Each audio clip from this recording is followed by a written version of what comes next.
Dalam perjalanan menuju ke Angka Sepuri seketika tadi, kelihatannya di luar sana hujan renyai-renyai dan ini mengingatkan kita tentang setengah daripada kalangan warga ibu kota mungkin masih lagi ada merasa fobia lantaran berlakunya banjir kilat beberapa ketika yang lalu. Kita masih ingat dan ini juga mengingatkan kita fenomena banjir yang agak besar dan ada teman-teman yang melakukan posting hantaran di media sosial berkongsi tentang kalau dengar guruh di langit, dia bukan mencurahkan air tempayan tetapi sebaliknya merasa gusar. Apakah realiti bila mana mereka tidur malam? Dan inilah realiti yang mungkin semakin dekat dengan keprihatinan kita. Seharusnya ia menjentik rasa sedar kita agar kita dapat bersiap sedia memahami realiti ini dan bertindak balas dengan baik. Bukan semata-mata soal melihat fungsi-fungsi agensi, tetapi yang lebih penting lagi apabila ditawarkan maklumatnya, bagaimana kita boleh memanfaatkan maklumat itu. Assalamualaikum dan salam muhibah. Saya Syed Munawar. Selama 58 minit yang berbaki ini, kita akan berbincang tentang perubahan monsun dan ancaman geobencana. Ini istilah yang agak mouthful, agak besar juga untuk kita fahami realitinya. Dua panelis yang kami bawakan, masing-masing dari Met Malaysia dan juga dari UKM Akademik. Jadi pertama, Ketua Pengarah Jabatan Meteorologi Malaysia, saya akan selalu menyebutnya sebagai Met Malaysia, Encik Muhammad Helmi Abdullah. Assalamualaikum. Waalaikumsalam. Mutakhir ni Encik Muhammad Helmi agak kursi panas lah orang kata. Betul-betul. Banyak Memang respon pada realiti semasa. Pernah bersama juga dengan saya secara dalam talian. Terima kasih Cik Muhammad Helmi, tak ada masalah, sangat artikulate dan boleh menangani khususnya kata baru dari parlimen tadi ya. Banyak betul. Soalan tak henti-henti tentang geobencana dan realiti baru ini. Dan di hujung sana adalah Dr. Goh Tien Lai, pakar geobencana dan geologi kejuruteraan Jabatan Sains Bumi dan Alam Sekitar, Fakulti Sains dan Teknologi UKM. Dr. Goh, terima kasih kerana hadir. Selamat malam. Katanya pertama kali di RTM. Betul. This won't be the last. Selalunya back by popular demand kata orang. Jadi terima kasih Dr. Goh kerana hadir juga pada malam ini.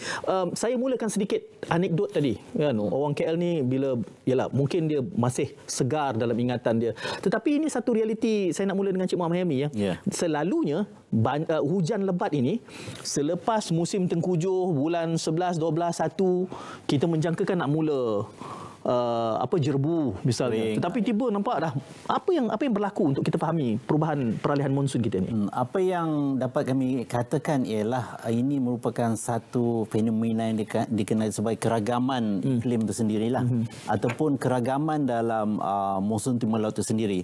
Biasanya seperti saya katakan penghujung monsun timur laut itu dicirikan dengan keadaan cuaca yang lebih kering. Khususnya di negeri-negeri utara pantai semenanjung Malaysia seperti Perlis, Kedah, Pulau Pinang misalnya biasanya mengalami masalah bekalan air pada waktu tersebut. Begitu juga dengan Kelantan ya. Dan ada kalanya pihak kami diminta untuk melakukan operasi pembinaan awan. Tapi kali ini agak berbeza sedikit. Memang berbeza daripada kelazimannya. Banyak hujan yang dicerap. Jadi ini merupakan satu yang luar daripada kelazimannya lah. Jadi monsun timur laut ni biarpun ciri-ciri utamanya sama, iaitu arah tiupan anginnya dari timur laut dan adanya episod hujan lebat berterusan yang kadang-kadang berlaku. Tapi dari tahun ke tahun ada kelainan atau keragamannya lah. Jadi buat masa ni apa yang kita lihat ni ialah satu keragaman iklim lah. Sama ada ini disebabkan oleh perubahan iklim ke ataupun memang ianya boleh berlaku tanpa input ataupun kesan daripada iklim antropogenik yang disebabkan oleh pertambahan gas-gas rumah kaca, pemanasan global dan sebagainya. Itu masih terlalu awal lah untuk dibuat andaian pada masa ni. Tapi setakat ni ia adalah satu keragaman yang boleh berlaku jugalah pada masa-masa yang akan datang. Sebelum saya beralih kepada Dr. Goh, saya nak cuba membantu memahami realiti ini. Kerana dahulu kita boleh mengunjurkan, ini musim tengkujuh, tengkujuh dah nak habis. Sekarang ni kita dah tak boleh kata begitu. Apakah ini benar kerana keragaman yang sedang berlaku ini? Memang pernah juga berlaku pada mungkin 30-40 tahun yang lepas pernah berlaku juga situasi yang sebab melalui pengalaman kami lah berinteraksi dengan orang ramai. Mungkin ada juga yang pernah mengatakan mereka ingat juga pernah berlaku hujan lebat sekitar bulan Februari lah di negeri pantai timur seperti Kelantan. Memang pernah berlaku sebelum ni. Tapi maknanya dah mungkin orang yang muda-muda ni tak berapa ingat lah. Cuma mana terlalu lama telah berlaku. Maknanya ianya Boleh berlaku jugalah. Jadi kali ini ianya dan terjadi. ia sedang berlaku, dan kita sedang cuba berlaku. memahami Ya, betul-betul. Okey. Itu yang penting. Dr. Goh, pakar geobencananya, saya kira istilah geobencana itu pun elok kita berikan sedikit pengertian, definisinya terlebih dahulu. Betul. Dia ada perkataan geobencana. Lepas tu Joe bahaya. Okey. So Joe bencana sebenarnya ialah, kalau dalam bahasa Inggeris ialah Joe digester. Okey. Joe digester ialah satu Joe bahaya yang berlaku menyebabkan kematian. Okey. Atau kerosakan yang besar. Jadi yang biasa yang kita jumpa tu satu longgok, contoh tanah ke atau batu tergantung sana, kita panggil dia Joe bahaya. Okey. Joe bahaya dalam Inggeris Joe hazard. Alright. So kita selalu confuse dengan perkataan inilah. So itulah sebab dalam masa apa yang berlaku kita selalu panggil Joe bencana, sebab sudah berlaku di dalam surat khabar. Okey. Ada orang kematian. Yang contoh dalam Taman Bukit Permai sekarang itu merupakan satu Joe bencana menyebabkan beberapa orang mangsa dan mati. Jadi geobencana ini manifestasinya apa? Banjir, saya kira tanah runtuh, boleh kita senaraikan geobencana. Tsunami, Okey, tsunami. earthquake, banjir lah. Okey. Lepas tu jatuhan batuan. Itu kira tanah runtuh. Tanah runtuh dia besar, dia landslide dia besar, dia ada yang tanah yang runtuh, ada yang batu yang runtuh. Contoh sekarang macam di Ipoh, ada satu kuari kan, di Teruntum kan, Bukit Teruntum tu jatuh tu, itu satu cuba bencana menyebabkan orang mati. Jatuh batuan ya. Gambarannya Dr. Goh adalah mutakhir ini disebabkan oleh perubahan cuaca ini, maka geobencana ini semakin kerap berlaku. Adakah ini benar? Dia sebenar geobencana dulu pun banyak, cuma kita tak ada handphone, tak ada handphone, tangkap beritahu ini geobencana berlaku. Itu mungkin dulu dia berlaku, tak ada orang beritahu atau dia sudah mati. Tapi sekarang satu insiden yang berlaku, satu dunia tahu. Jadi orang akan berasa banyak perkara-perkara geobencana berlaku. Sebenarnya dia kekerapan mungkin disebabkan hujan yang lebat menyebabkan lebih banyak sedikit, tetapi secara panjang dia lebih kurang sama saja. Sebab geobencana ialah satu fenomena akan berlaku tak berhenti dari dulu hingga masa depan. Ya. Cuma dalam konteks ini kekerapan seperkara, tetapi graviti, kegeruhan. Adakah kerana banjir kilat ya, misalnya sebelum ni saya ingat banjir lebat adalah 2000, saya harus bezakan di sini banjir kilat dan banjir besar. 2014 banjir besar itu dianggap sebagai mungkin 50 tahun, 100 tahun. Tapi kita kelihatannya macam berulang lagi. Dan terasa seperti kekerapan. Tapi kalau ikut Dr. Goh tadi, kekerapannya sebenarnya setiap tahun berlaku dan itu adalah benda yang normal. Hanya mungkin di-amplify, dibesar-besarkan disebabkan oleh media sosial dan internet hari ini. Tetapi dari segi kegeruhan, gravitinya, adakah ia semakin membesar, semakin geruh, semakin buruk daripada sebelumnya, Dr. Goh? Dia boleh semakin sebab kalau kita banding dengan dahulu, dahulu rumah kurang. Lepas tu yang tanah yang jalan jadi jalan pun kurang. Sekarang sebab kita jadi bandar kan, bandar banyak jalan tanah diturap, jadi simen, jadi tar. Jadi air akan jatuh kalau hujan, dia tak ada tempat meresap ke dalam tanah.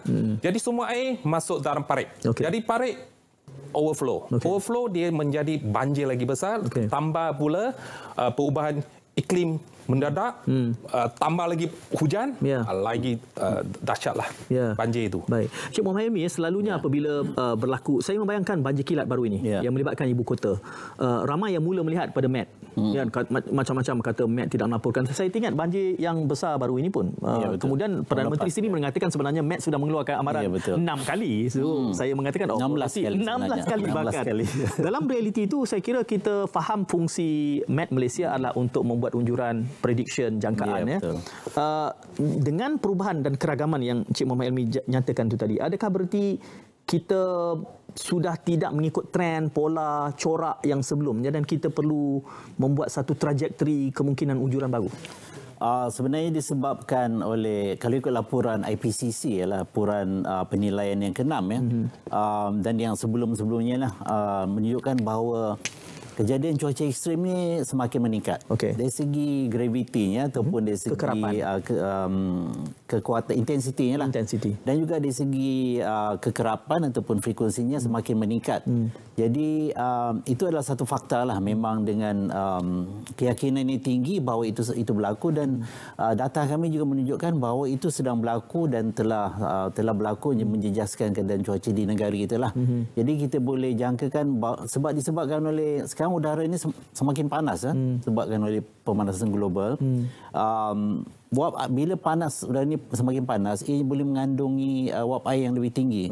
Jadi ribut putih kalau berlaku pun, ribut putih ini punya tenaga yang banyak dan dengan wap air yang banyak tu boleh menyebabkan ribut putih itu menjadi sangat kuatlah, sangat signifikan dengan saiz yang tingginya, dan ia boleh memberikan impak yang besar lah. Jadi itu yang kita boleh jangkakan lah. Tapi untuk bagi pihak kami dari segi ribut putih ni lah, kami meramalnya dengan cara, oleh kerana suka untuk meramal ribut putih ni beberapa hari yang ke depan. Jadi biasanya apa yang kami buat ialah kami akan memantau melalui pencerapan, misalnya daripada radar. Sekarang kami ada 11 buah radar, insya-Allah penghujung tahun ini kami akan ada 19. Jadi tujuannya untuk salah satu ialah memantau ribut putih ini dengan lebih, orang kata lebih cepat, lebih menyeluruh, sebab ada kawasan yang sebelum ni memang ada, orang kata blind spot, ada kawasan yang dilindungi oleh tanah-tanah tinggi misalnya. Jadi ribut putih ini biasa apabila ia dah mula berlaku, adanya bibit-bibit kecil, awan-awan kecil yang kita kesan melalui image radar, barulah amaran tu boleh dikeluarkan. Jadi memang orang kata lambat, memang ada benarnya, sebab memang fenomena tersebut adalah satu yang sukar untuk diramal beberapa jam ke depan pun agak sukar, kecuali ianya satu yang besar-besar yang boleh, orang kata satu kluster ribut putih yang bergerak mungkin boleh berlarutan hingga beberapa jam yang akan datang, itu mungkin boleh dikeluarkan ramalan yang awal lah beberapa jam ke depan. Tapi yang kebiasaannya yang petang-petang timbul macam cendawan tu, itu memang sukar untuk dikeluarkan amaran lebih awal. Jadi sebab tu kalau kita tengok kan, banyaknya amaran ribut putih yang kami keluarkan disebabkan oleh kesukaran berbanding dengan amaran semasa musim timur laut atau musim tengkujuh ni. Kami boleh mengeluarkan lebih awal lah 1 hingga 3 hari. Jadi biarpun ribut putih ekstrim ni semakin bertambah, tapi pihak kami mampulah untuk mengesan keberadaan ataupun berlakunya ribut putih ini berdasarkan kepada pemantauan kami lah, yang mungkin 24 jam sehari, 7 hari seminggu tu kan. Tapi untuk ialah sebab ianya semakin kerap dan semakin ekstrim, itu memberikan satu cabaran baru lah kepada pihak kami. Sebab biasanya orang ramai agensi pengusaha bencana ni, mereka nak tahu yang mana yang ekstrim.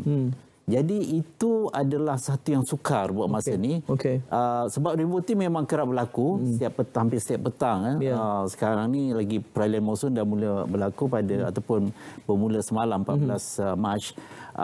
Tapi untuk kami mengenal pasti yang mana yang ekstrim. Itu cabarannya sebenarnya. Selalu saja misalnya dalam telefon pintar kita akan melihat ada ramalan cuaca seminggu.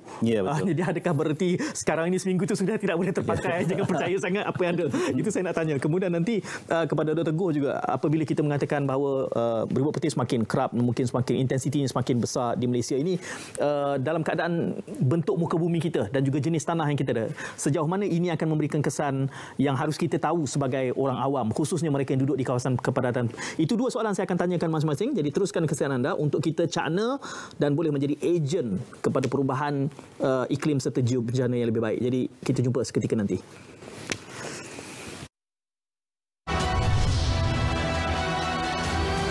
Ralit saya tengok tadi tu cuba nak mencerap kan, sebab saya belum pernah dengar lagi siren sebegitu di mana-mana. Mungkin sebab saya duduk di Kuala Lumpur, jadi fenomena di Kuala Lumpur ni mungkin banjir kilat. Itu mungkin banjir. Ini pun saya nak minta tuan-tuan berdua ulas bagi memahamkan audiens dan juga penonton kita. Pada malam ini secara langsung kami bercakap tentang perubahan monsun dan juga ancaman geobencana. 2 panelis iaitu Ketua Pengarah Met Malaysia dan juga akademik seorang pakar geobencana Dr. Goh Tian Lai.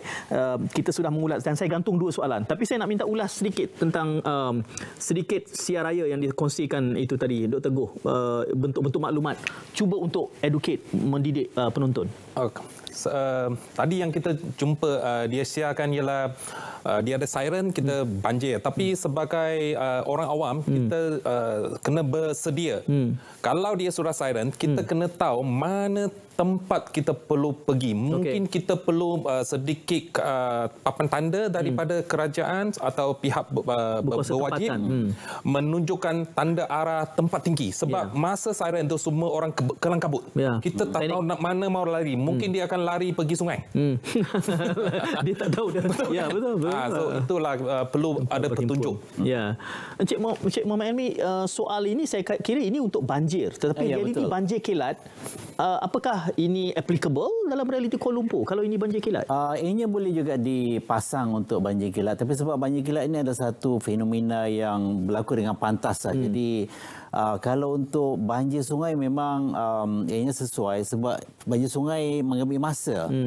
Sebab seperti oleh kerana sungai ini lebih besar kapasitinya untuk menampung air lebih besar. Jadi ini akan berlaku dengan lebih lambatlah banding dengan banjir kilat. Ini memang sangat pantas. Dan tempoh 2 jam jika hujan sangat lebat.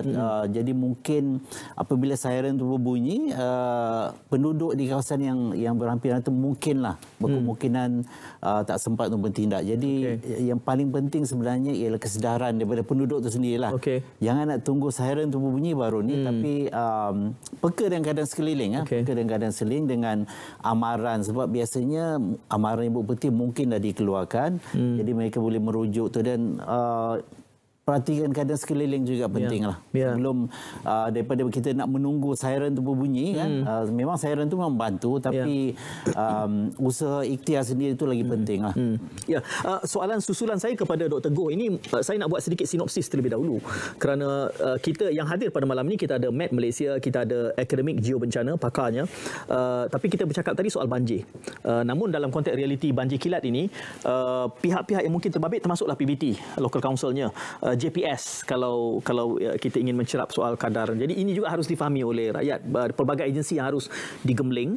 Kemudian kita memahami pula dari segi keperluan penyesuaian apa juga bentuk sosio-budaya yang ada. Kerana tadi digambarkan bandar, simen. Jadi di mana air itu nak diserap?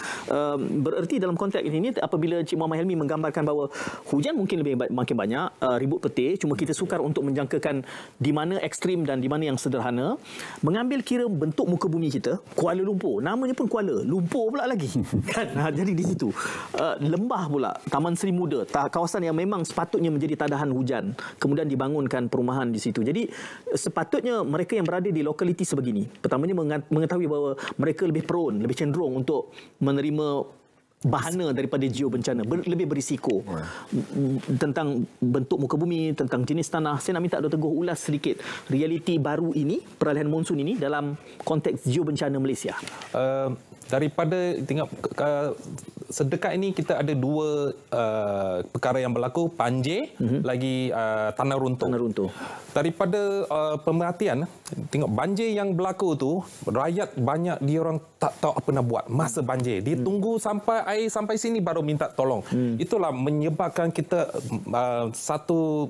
satu titik yang memberitahu kita rakyat perlu tahu bagaimana banjir berlaku.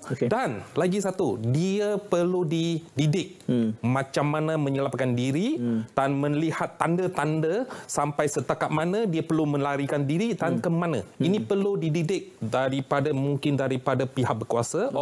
Akademik perlu memberitahu dia. Sama dengan tanah runtuh.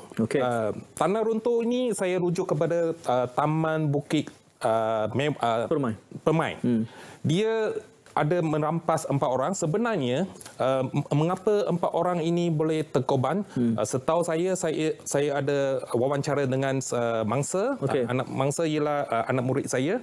Mereka beritahu sebenarnya dia ada macam tsunami. Ada wave number 1. Wave number 1 di tanah runtuh jatuh, semua orang tak ada orang mati, semua keluar.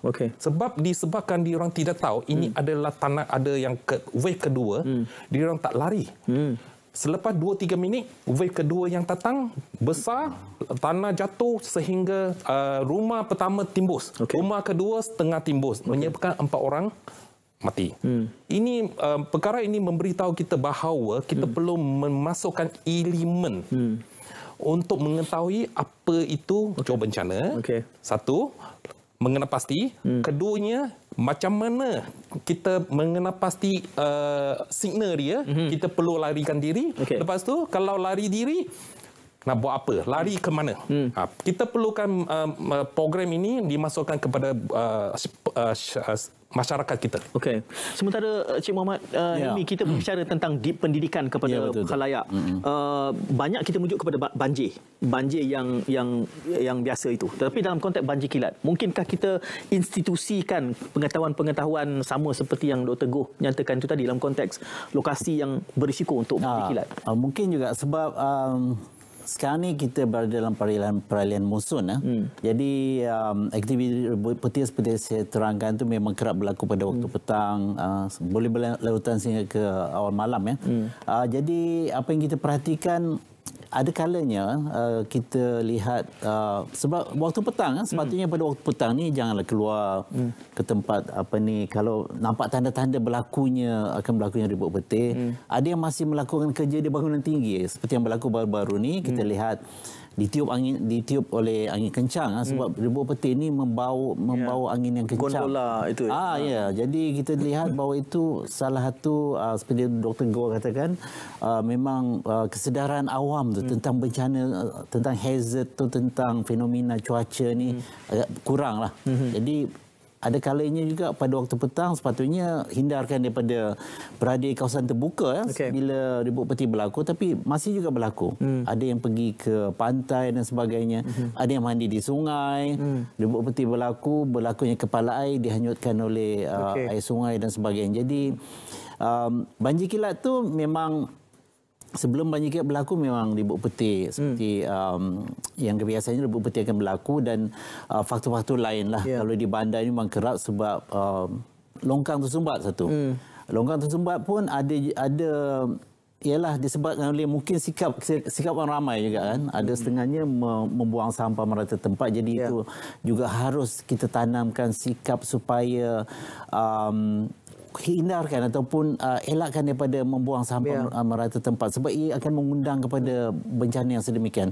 Kita bayangkan satu tempat ataupun longkang ataupun tempat keluar air itu tersumbat, ia boleh memberi impak yang besar.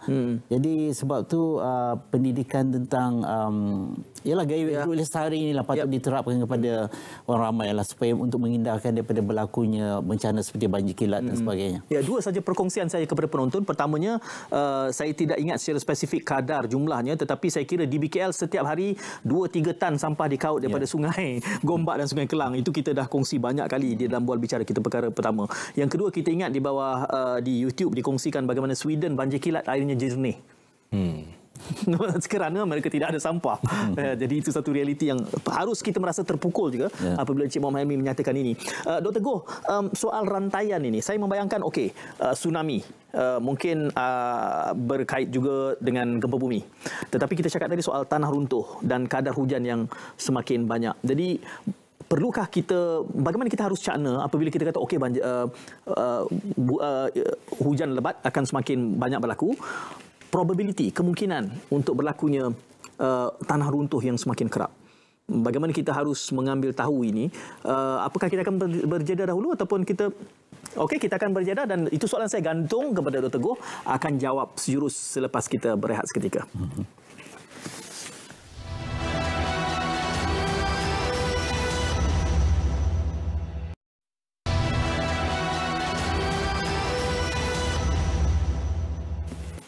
Okey, bersama pada waktu ini adalah dua tetamu saya, Ketua Pengarah MAT Malaysia, Encik Muhammad Hilmi Abdullah, dan juga Pakar Geobencana dan Geologi Kejuruteraan, Dr. Goh Tien Lai dari UKM. Kita bercakap tentang realiti pada malam ini berkait tentang perubahan monsun dan juga ancaman geobencana. Dr. Goh, saya gantung tadi satu persoalan sebelum kita berehat untuk melihat realiti pada hari ini. Saya ada tanya soal tanah tadi di Malaysia ini, ya, kerana sama ada ia poros atau tidak, boleh menakung, kerana ada lokasi-lokasi tertentu yang sifatnya banjir temenung ni, ada yang panggil banjir temenung, air bergenang ini. Dan bagaimana ini semua memberikan kesan bila berlaku perayaan monsun dan juga kemungkinan untuk berlaku geobencana ni, Dr. Goh? Job bencana biasa akan lebih kerap, lebih banyak, kemudian skala dia lebih besar kalau dia ada hujan banyak. Selalu kita bergantung kepada hujan, intensiti hujan lebat. Sebab dia hujan, kalau dia hujan lebat, dia akan meresap air ke dalam, contoh, cerun. Kalau di cerun itu baik, di maintain dengan baik, penyaluran baik, air dia tak masuk dalam cerun, dia dicas pergi sungai. Sungai menyebabkan banjir lah mungkin. Tetapi cerun itu tak gagah. Tapi yang masalah sekarang ialah sebab banyak cerun kita kadang-kadang ada faktor-faktor lain, contoh longkang rosak. Kan? Jadi hujan datang sangat lebat di sana menyebabkan dia gagah. Itu salah satu faktor sahaja. Tetapi dia ada faktor yang lebih mendalam, ialah faktor geologi. Contoh, bahan tanah itu, dia asal daripada batu granit atau sis, dia mempunyai ciri-ciri yang berlainan terhadap takungan hujan ini. Ada certain tanah itu dia boleh menahan banyak air, atau dia poros, air keluar, atau yang certain dia menakung air. Menakung air akan menyebabkan tekanan besar, menyebabkan tanah itu cerun untuk gagah. Jadi kita perlu mengetahui, memasukkan unsur geologi dalam mereka bentuk cerun semasa pembinaan cerun. Itu sangat penting. Itu realitinya. Kita sedang melihat ini fenomena, tadi kita banyak bercakap soal banjir, tapi kita tahu kalau dalam konteks bandar-bandar ini, realitinya adalah merupakan banjir kilat. Dan Cik Muhammad Elmi juga menyebutkan tadi bahawa kita boleh menginstitusikan pendidikan satu, alert adalah perkara yang kedua, tapi ia akan jatuh di bawah bidang kuasa, pihak berkuasa tempatan. Saya kira, mereka yang akan bertindak balas. Cumanya sebelum ini saya lihat, saya harus memperakui ramai yang mula melihat mat apabila kerana gambarannya tidak memaklumkan, tidak amaran. Seberkesan mana amaran? Kerana sebelum ini saya ingat November, Perdana Menteri sini mengatakan bahawa sebenarnya Met sudah beri amaran. Tapi bila terlalu banyak amaran pun dia lama-lama dia tak jadi nak tahu yang mana ekstrim tak sini. Apa kebijaksanaan yang kita kena ada bila bercakap soal amaran ini? Amaran kami ada dua jenis. Satu ialah amaran hujan lebat berterusan yang biasa kita keluarkan semasa musim timur laut lah. Itu kita mempunyai confident level ataupun keyakinan tinggi lah, sebab ini adalah fenomena cuaca yang berskala besar. Sebab tu kita boleh keluarkan amaran tu seawal 1 hingga 3 hari. Bagi insiden yang berlaku pada bulan Disember tersebut, 17 dan 18 Disember tu, pihak kami telah mengeluarkan amaran seawal 12 hari bulan Disember lah. Tapi tak semua negeri-negeri yang ambil pepak maksud saya pihak kami keluarkan amaran itulah. Sebab Selangor tu memang kami akui memang agak lewat lah cuma pada 17 Disember, sebab keadaan tersebut memang agak unik kan. Adanya pengaruh daripada 3 faktor, iaitu taufan Rai yang juga mempengaruhi, luruan monsun juga yang turun pada waktu tersebut, ditambah dengan adanya sistem tekanan rendah ataupun vortex yang menyebabkan curahan hujan yang tinggi, terutama sekali di negeri Selangor. Pahang, Selangor adalah negeri yang terjejas teruk. Jadi yang itu memang kompleksitinya berbeza. Sebab monsun timur laut ni ada yang mudah untuk kita ungkaikan ataupun kita ramal apakah kawasan yang mungkin akan terjejas. Tapi ada kalanya sukar, sebab pada waktu tersebut banyak negeri yang terjejas dengan cuaca tu. Ada yang lebih teruk, ada yang tak seteruk yang lain kan. Misalnya bagi negeri Pantai Timur, Pahang lebih teruk berbanding dengan Kelantan, Terengganu. Dan Selangor memang dengan Kuala Lumpur terjejas teruk lah. Jadi itu memang sukar untuk kita mengetahui dengan lebih awal apakah tanda-tanda bahawa negeri-negeri tersebut akan terjejas dengan teruk. Sebab yalah, musim timur laut ni berbeza. Ada kalanya luruan tu sendiri berbeza intensitinya, ada kalanya yang lebih mudah untuk kita ramalkan kawasan mana yang kita jangka terjejas dengan teruk. Ada masanya ada setengah kawasan kita akan miss, kita akan terlepas ataupun sukar untuk menjangkakan. Jadi biarpun pihak kami mengeluarkan amaran memang awal tapi tak semua yang kita dapat capture lah ataupun dapat kita ramal dengan tepat. Tapi seperti saya terangkan, bagi amaran yang kedua tu ialah amaran ribut petir. Yang ini memang kerap kami keluarkan sehari, memang beberapa kali dikemas kini lah.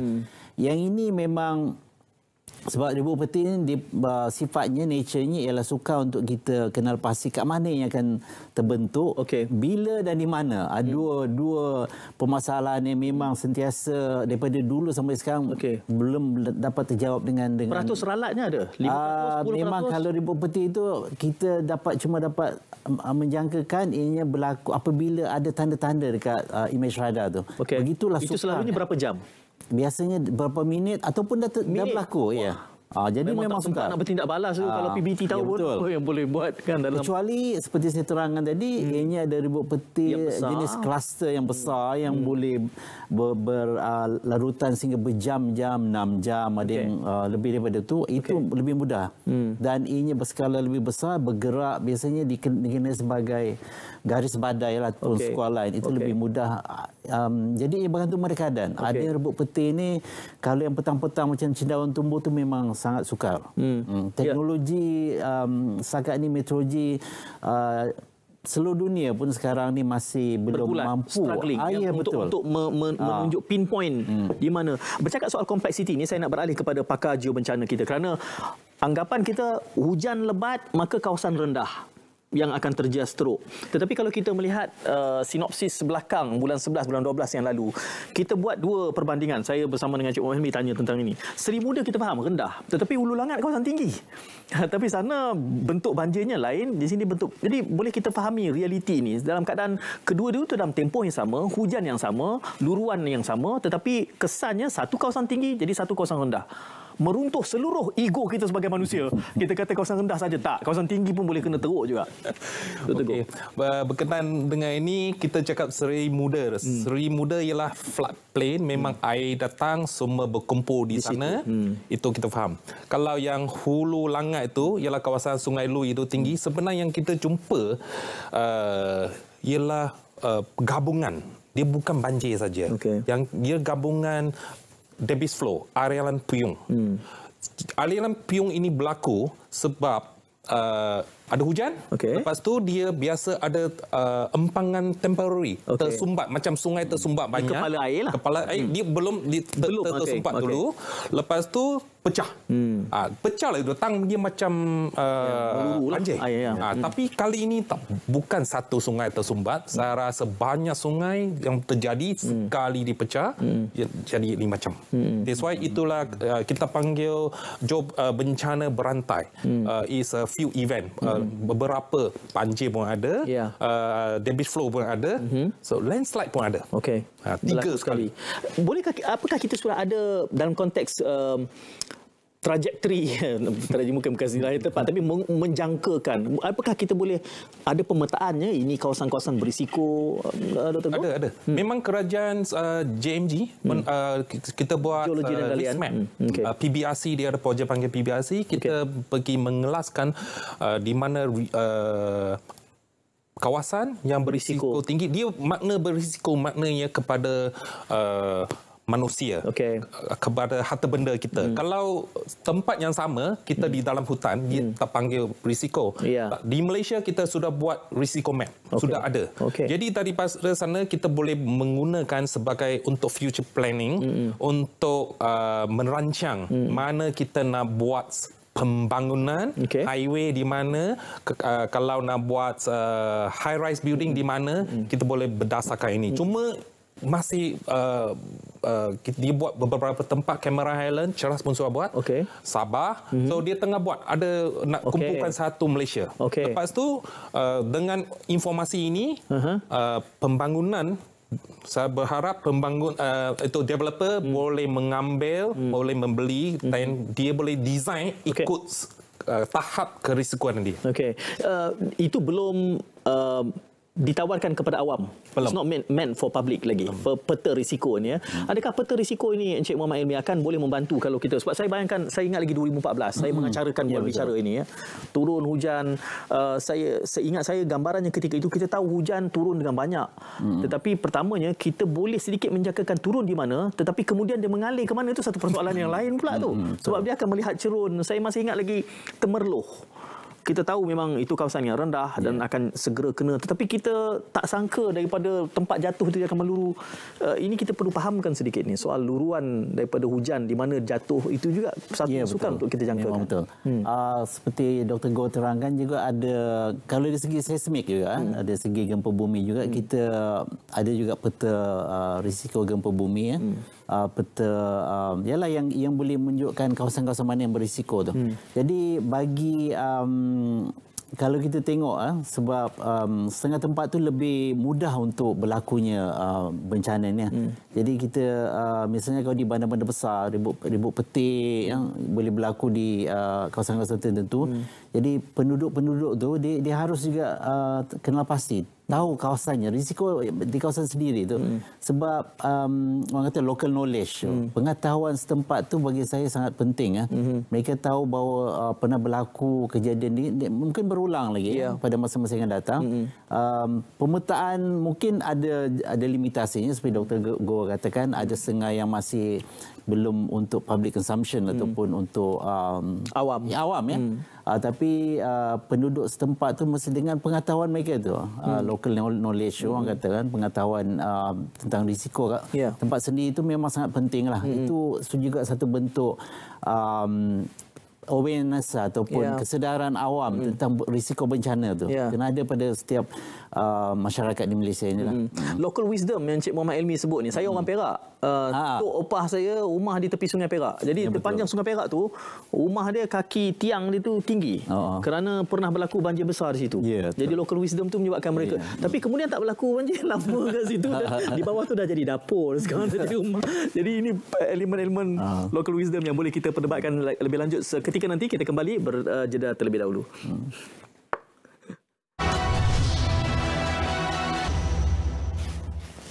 Bercakap tentang perubahan monsun dan juga ancaman geobencana, dua panelis kami bawakan, Ketua Pengarah Met Malaysia dan juga pakar geobencana dari UKM, Cik Muhammad Helmi Abdullah dan juga Dr. Goh Tien Lai.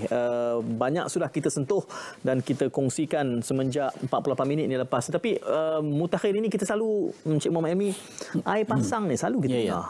Ini realiti yang, dan bila kena pula hujan, air pasang. Jadi gambarannya maknanya air tak turun dan kerana itu kita menghadapi fenomena banjir lebih buruk daripada sebelumnya. Air pasang sebenarnya lebih mudah diramal lah sebab disebabkan oleh gerakan bulan. Ianya bukan seperti fenomena meteorologi yang sukar untuk diramal keadaan cuaca seperti ribut peti seperti saya terangkan. Jadi bulan ni, pergerakan bulan mengelilingi bumi ini ianya dah orang kata teratur lah. Kita boleh ramal bahkan untuk tempoh setahun bila akan berlakunya fenomena air pasang yang besar sebabkan bila berlakunya bulan penuh, bulan baru, bersekali dengan apa yang dikenal sebagai perigi, air pasangnya lebih tinggi banding dengan bila tak berlaku serentak itulah. Jadi ini mudah untuk diramal dan kita memang mengambil lebih, orang kata mengambil perhatian yang lebih serius lah. Apabila air pasang tu berlaku bersekali dengan kejadian contohnya luruan monsun. Sebab keadaannya akan lebih buruk. Ia akan memburukkan keadaan. Kalau banjir berlaku, banjir itu akan lebih buruk lah. Air lebih sukar untuk keluar ke laut, air banjir itu untuk mengalir keluar ke laut. Dan kalau di negeri pantai barat, biarpun tak berlakunya hujan lebat, kalanya fenomena tersebut boleh menyebabkan kemasukan air laut ke kawasan pantai. Jadi memang satu perkara yang penting untuk kita kenal pastilah dan kita bagi amaran. JPS sebenarnya mengeluarkan amaran bagi nasihat air pasang besar ni lah untuk penduduk-penduduk yang dijangkiti jijas tu lah. Pada waktu yang sama saya sedang melihat ini yang dikongsikan beberapa footages menggambarkan ombak yang semakin besar membadai termasuk pinggir jalan kerana Dr. Goh juga adalah pakar geobencana dan juga geologi kejuruteraan. Itu satu elemen lain soal bencana ni di luar kawal kita, tetapi elemen kejuruteraan ni adalah benda yang sifatnya manageable, futuristic, trajectory, perancangan. Dalam konteks perubahan monsun ini, apa yang kita perlu bawa dalam domain realm geologi kejuruteraan ini pula untuk kita menangani realiti baru ini, Dr. Goh? Dalam monsun ini dia akan satu dia bawa air pasang semua itu. Tetapi yang kalau kita nak masukkan geologi kejuruteraan, maknanya kita mencampurkan unsur-unsur geologi dalam kejuruteraan. Sebab dahulu masa kita membina binaan, jurutera biasa tidak memasukkan unsur geologi ke dalam reka bentuk mereka. Tetapi sekarang dunia sudah berubah. Kita tahu kita tak boleh lari daripada geologi. Tanah ialah geologi, batu geologi, air pasang, air surut akan menyebabkan semua geologi berubah sebab dia satu proses. Air pasang menyebabkan monsun, menyebabkan proses geologi lebih cepat.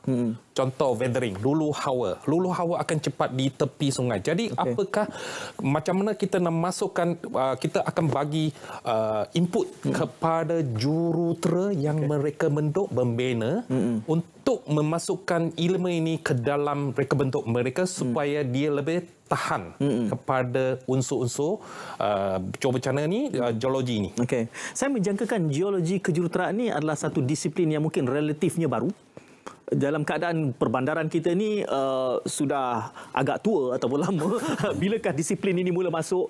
Ialah kalau saya berada di kawasan yang cenderung untuk berisiko. Persoalan saya, adakah bangunan saya ini mengambil kira geologi kejuruteraan ini, Dr. Goh? Geologi kejuruteraan sebenarnya dia bidang lama. Cuma Malaysia kita nak mempraktikan dia kurang. Cuma yang sekarang masih kita sebab sekarang kita ada kita mempunyai kesedaran di antara geologi. Kemudian kita ada professional geologi. Dulu tak ada. Dulu kita ada professional engineer, boleh sains. Sekarang ada professional geologi, professional technologies. Jadi disebabkan kita ialah professional geologi, kita perlu memutabakan unsur-unsur geologi supaya kita memasukkan dalam elemen dalam pembinaan supaya pembinaan lebih sempurna. Encik Mohd, kita banyak bercakap soal ancaman, perubahan, kita banyak menimbulkan rasa bimbang, rasa gusar, rasa takut. Di waktu yang sama, saya kira kita perlu ada perubahan mindset. Perang guminda kita. Orang Jepun misalnya, dia kesiapsiagaan ini sudah membudaya. Dia sudah reverse parking ini satu realiti mereka. Bukan hanya kereta, selipar dan kasut mereka juga reverse parking. Jadi ini soal agensi seperkara, tetapi soal kita ini sebagai rakyat, bagaimana tindak balas kita yang sewajarnya untuk melihat kita tak boleh lari daripada realiti, melainkan kita berhijrah saja. Tapi inilah realiti yang kita kena berdepan, perubahan monsun ini, keragaman yang baru ini. Jadi bagaimana seharusnya kita beri tindak balas?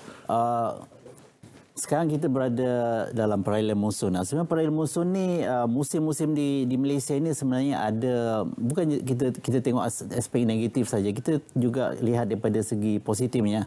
Kalau perayaan monsun tu katakan tak ada lah.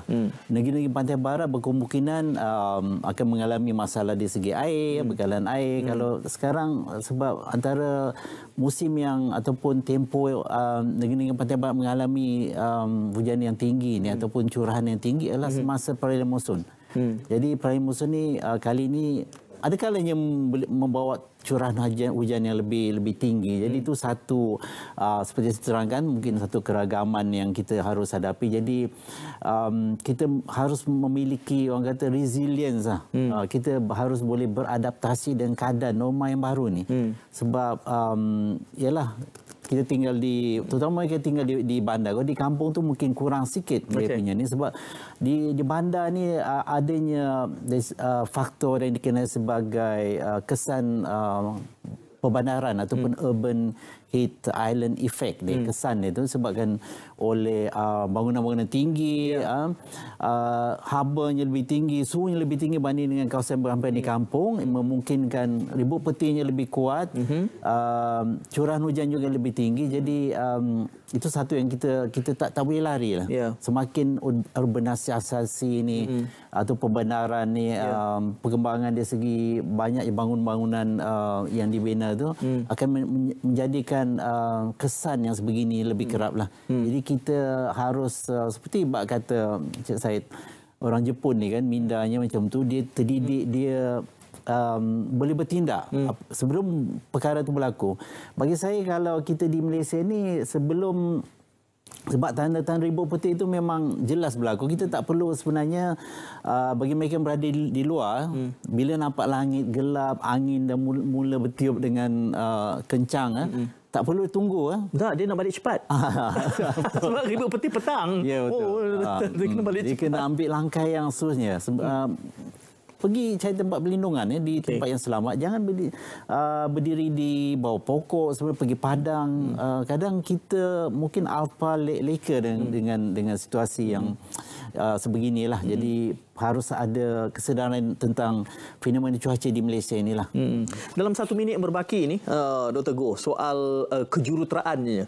Kita tahu sebelum ini apabila berlakunya banjir di Shah Alam itu ada kondominium, ada bangunan tinggi yang mungkin tiang seri utamanya itu terjejas. Jadi menimbulkan kebimbangan bila semakin buruk situasi cuaca kita, adakah kita bersedia dalam konteks kejuruteraan seni bina kita yang sedia ada, yang mana lewat mengambil kira geologi di dalam disiplinnya. Tapi yang untuk reka penduduk yang lepas kita tak boleh buat apa, tetapi kita boleh guna pengetahuan sekarang untuk menilai tahap kerisikoan dia. Lepas tu yang lagi satu elemen yang sekarang geologi kejuruteraan kita memang tengah mengusahakan ialah kita akan memasukkan unsur-unsur IoT, AI, big data. Jadi dia boleh detect. Ya, semua ini kalau kita masukkan elemen ini, contoh, kalau pemantauan siren tu dia tak boleh, orang tak boleh dengar, dia terus guna IoT, sense signal bagi handphone, terus gegar, dia boleh tahu. Itu disiplin baru pula tu. Satu sekarang dunia kita memang menghala ke sini. Baik. Jadi campur dengan AI, kita boleh guna AI untuk meramah. Itu 1 jam lagi. Kita nak datang sebulan untuk kita bincang itu, sebab tak cukup dengan 1 minit yang berbaki ini. Saya ucap terima kasih kepada Dr. Goh Tian Lai dan juga Encik Muhammad Elmi Abdullah. Perbincangan yang saya kira sangat bermanfaat untuk membina kesiapsiagaan dan juga kesedaran kita. Mudah-mudahan kita ada kesempatan lagi untuk soalan-soalan susulan tadilah, IoT, AI segala macam tu dengan Encik Muhammad Elmi. Jumpa lagi. Assalamualaikum dan salam hibah. Waalaikumsalam.